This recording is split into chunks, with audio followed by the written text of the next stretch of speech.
Have you ever walked through a busy street in Tokyo, or perhaps watched a documentary about Japanese culture and noticed something profound about the children? They often seem incredibly regulated, calm, and deeply attuned to their parents, moving through the world with a sense of quiet respect that feels almost foreign to our modern, chaotic parenting experiences. If you have ever found yourself standing in the middle of a supermarket aisle, engaging in a high-stakes negotiation with a toddler who has completely lost control, or if you have relied on timeouts, sticker charts, and threats only to find yourself locked in the same exhausting power struggles day after day, you are not alone. And more importantly, it is not your fault. We are often sold a model of parenting that relies on control, obedience, and behavioral modification, treating the child like a problem to be solved rather than a human being to be understood. But what if I told you that the secret to the Japanese success isn't strict authoritarian control or rigid discipline? It is actually about the neuroscience of relationship. Welcome to the Kids Growth Lab, where we decode the science of raising happy, resilient humans. Today we are going to look at 7 ancient Japanese parenting practices through the lens of modern interpersonal neurobiology to understand how these cultural habits actually help wire a child's brain for self-discipline, empathy, and emotional resilience. We are going to explore why connection is the most powerful form of discipline and how you can adapt these methods to transform your home from a battleground into a sanctuary. Let's dive into secret number 1, which is perhaps the most counterintuitive concept for Western parents, a concept called AMA. In many Western cultures, we are obsessed with independence.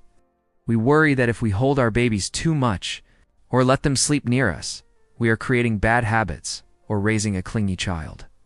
But the Japanese approach is radically different because they understand the biology of the secure base.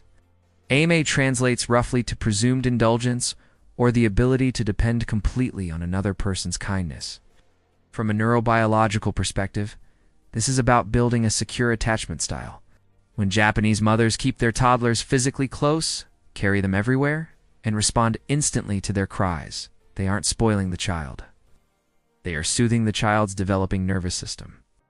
Think of your child's emotional capacity like a cup.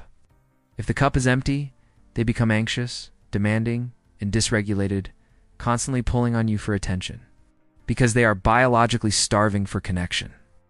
By practicing AMA, Japanese parents fill that cup to the brim every single day, creating a deep sense of safety known as a safe harbor. Paradoxically, true independence only grows out of a foundation of deep, satisfied dependence. When a child trusts in their bones and in their neural pathways that you are their solid ground, they don't need to scream or act out to ensure you are there. They already know you are.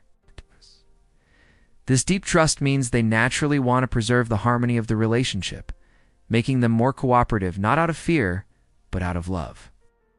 This leads us directly to secret number 2, which is teaching through modeling, or the neuroscience of the mirror neuron system. We often make the mistake of thinking that we can talk our children into good behavior. We give lectures, we explain logic, and we use thousands of words to tell them to be respectful, tidy, or calm. However, we know that the part of the brain responsible for processing this logic, the prefrontal cortex, is still under construction and often goes offline during moments of stress. Japanese parents understand intuitively that children are not listening devices. They are recording devices. Inside your child's brain, there are special cells called mirror neurons that fire not only when they perform an action, but when they watch you perform an action. When a Japanese mother wants her child to be tidy, she doesn't stand in the doorway and nag. She simply tidies the space herself, doing it with calmness and respect, while the child watches. If she wants the child to be polite, she models extreme politeness to everyone she meets.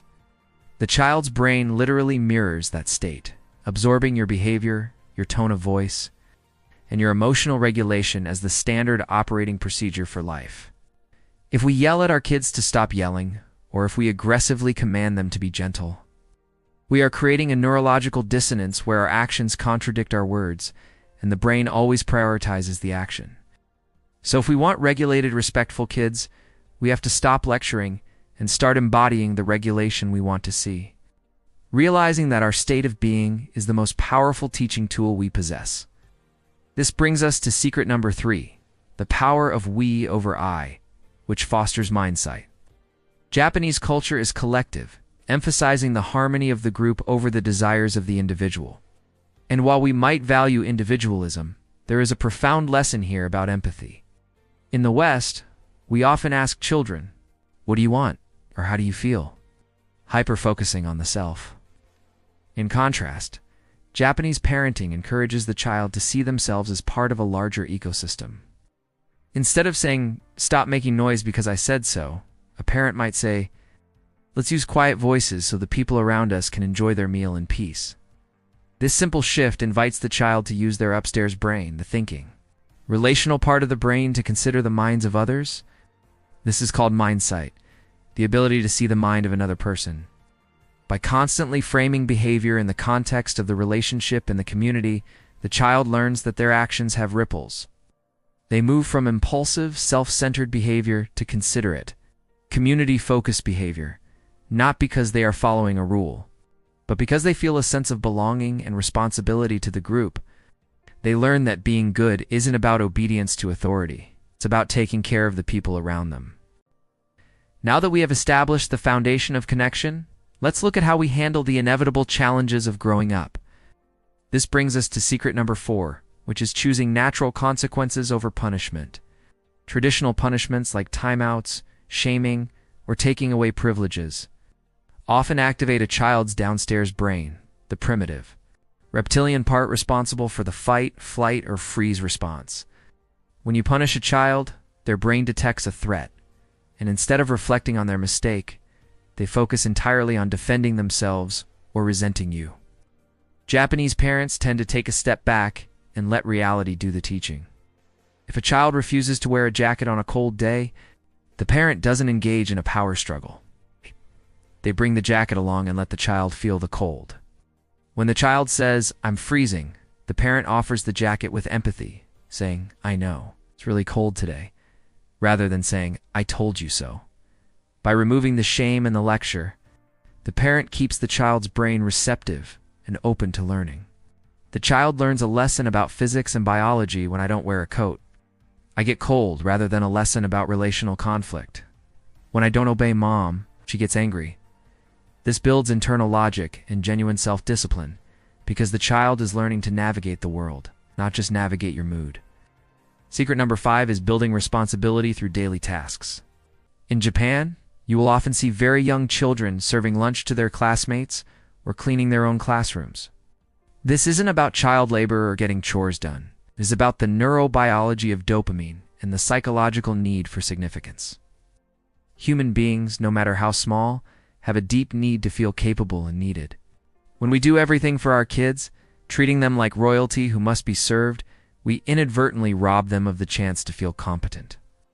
When a child contributes, whether it's watering a plant, folding a small towel, or setting the table, their brain releases dopamine, the reward chemical, which is linked to motivation and satisfaction. They feel, "I am a helper. I am essential to this family." Japanese parents accept the child's imperfect efforts with gratitude, focusing on the contribution rather than the outcome. A child who feels useful is a child who wants to cooperate because they have a stake in the family's success. They aren't just a guest in your house, they are a team member. Secret number 6 is gentle persistence, or what I like to call connect to redirect. Japanese parents are famous for avoiding direct confrontation and power struggles. Instead of locking horns and demanding immediate obedience, which usually triggers a meltdown, they use a soft, persistent approach. If a child refuses to leave the park, the parent doesn't yell or drag them. They kneel down, acknowledge the feeling, and say, "I know you are having so much fun. It is hard to leave." This is the connect phase. By validating the emotion, you soothe the amygdala, the brain's alarm center. Once the child feels heard, the parent holds the boundary firmly but kindly.